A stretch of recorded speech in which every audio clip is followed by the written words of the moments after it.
What's going on, everybody? This is Jeremy from USARK, and I'm super excited to be talking to my buddy Jack Thomson today. You may know him as Gecko Culture on Instagram.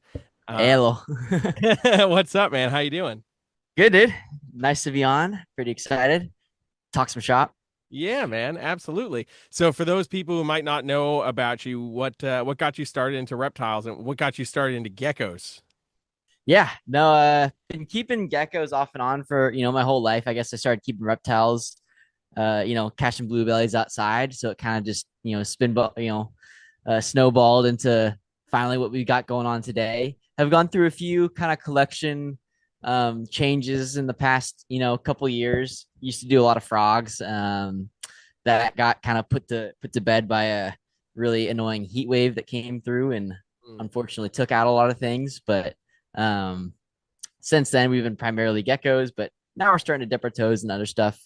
So some frogs and some snakes as well. But yeah, Europlatus, leaf-tail geckos is definitely the focal point, and definitely will be the focal point going forward.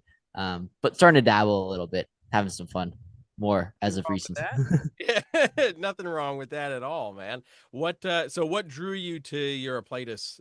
Because it's a species that I think a lot of people notice, but nobody really wants to make that jump. I feel like there's a lot of stigma behind the species, especially Yeah. imports. Yeah, no, it can totally be a little bit intimidating for some, and a lot of it has to do with um, the proclaimed how sensitive they are to higher temperatures, that kind of thing. Um, and honestly, I think a lot of that has to do with the nature of wild caughts being, with everything being super sensitive and dehydrated and malnourished when they come in. So it takes a skilled keeper and get those to bounce back. Hard to just take it from a show table and expect success right away. So I bet if a lot of people had the experience of a first time captive bred animal, then I think the stigma might be a little bit lessened, but they're still a little more sensitive species than a lot of other geckos maybe. I find that some are more sensitive in regards to diet than anything else. I'm having more trouble. I don't have trouble, but just I'm having to do a little bit more problem solving on the fly with diet versus like temperatures. You kind of just, I mean, the way the tent's set up, ambient is mid 70s. You'll hear a lot of people, not want to get them super hot. Maybe a little bit of that is from how, dehydrated the animals were coming in. So if you did get them a little bit warmer, they probably couldn't take it. But, every now and then, I think touching 80 isn't a bad thing or a dangerous thing, but, you definitely don't want to get, into the mid to high 80s with a lot of this stuff that can be, cause for concern, especially if it happens over time. It's one thing if it happens once, but if it keeps happening, it starts to affect their metabolism and all that, and can cause some issues. But yeah, I like how I was saying with diet too. Like some of this stuff, especially egg laying females, can be really sensitive to lack of calcium. So it's kind of takes a more active eye looking at all the females and making sure they got calcium sacs, which thankfully are on most species are really easy to see. But just making sure they're a healthy size, not too big, not too small at any given time, has kind of been the key with breeding females and keeping them running so far. That's super cool, man. So what are some of the challenges that you're facing with diet? Is it like specific feeder insects that they're more attracted to than something else, or? Not so much the species of insect. I feed crickets to pretty much everything here. I did snails for a little bit, but my colony didn't do so hot after a little while. I got a little bit lazy. But last breeding season, the females were getting some snails too. But yeah, no. So they the calcium sacs can definitely fluctuate in size a lot. You'll hear a lot of people say that, you really don't want to get them super hot, large, and Hmm. you don't want them. You don't want them to get jowls. Essentially, that can be. I've heard people even say that they can calcify over time too and harden, and then they're not able to use them at all. And after that point, which when you go and try and breed them and they can't use that calcium, then it's obviously concerning. Um, but obviously, the opposite of that is dangerous too, where you have animals that don't have enough calcium and they crash, and you'll notice them walking super weak, and stuff like that.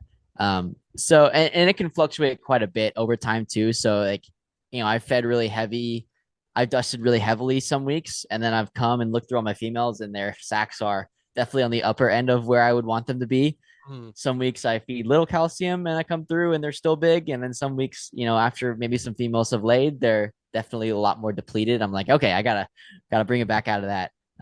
So it just takes a more active eye, I think. The more and more I'm kind of learning as I go. That's definitely the thing I have to watch out for the most with these animals. But yeah, once you kind of nail temps and humidity, then that's pretty much it.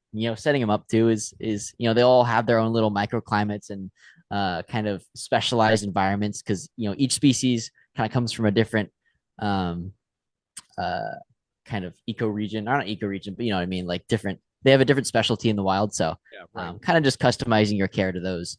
Um, That's fair. but yeah, Yeah, so when you're looking for those calcium sacks, like how frequently, I should say, are you looking for those calcium sacks on those females? Um, so on males, I usually just check in like once a month, make sure they're not getting too much. I never really worry about males getting too little, honestly. It's just I just don't want them super visible from the exterior. So when you check them, a lot of the species, it's really easy to check under their neck. You'll notice two balls right here, two white balls right here that it's pretty obvious. Yeah. I just for the males, I just don't want them getting too big. But I don't need them to be small or anything. It's just making sure that they're not getting too much from the females when they're paired up together. The Mhm. females, like after they lay a clutch, like sometimes the egg sacs can like have by close to 50%, if not more sometimes. So there's quite a bit of fluctuation there, and I just got to time it right. So like I just don't want to be in a situation where I miss a female that's laid two clutches and now it's almost gone. And then I'm kind of treading water there, trying to get back up, getting back up before the next clutch drops because and the other thing too is like, right, like you obviously want good healthy eggs. And with some species like the lineatus, they're a little bit hard to tell if their calcium sacs are good in there or not. So I had an instance with a pair this year where the female didn't calcium crash, but the egg quality was kind of poor. And I think that had a lot to do with the maybe lack of calcium. Her had less calcium, reserves than I thought she did. Yeah. Um, That's interesting. I think that's a part of gecko keeping and breeding that I certainly have heard calcium sacs and stuff talked about with a lot of the Rhacodactylus species and right, right.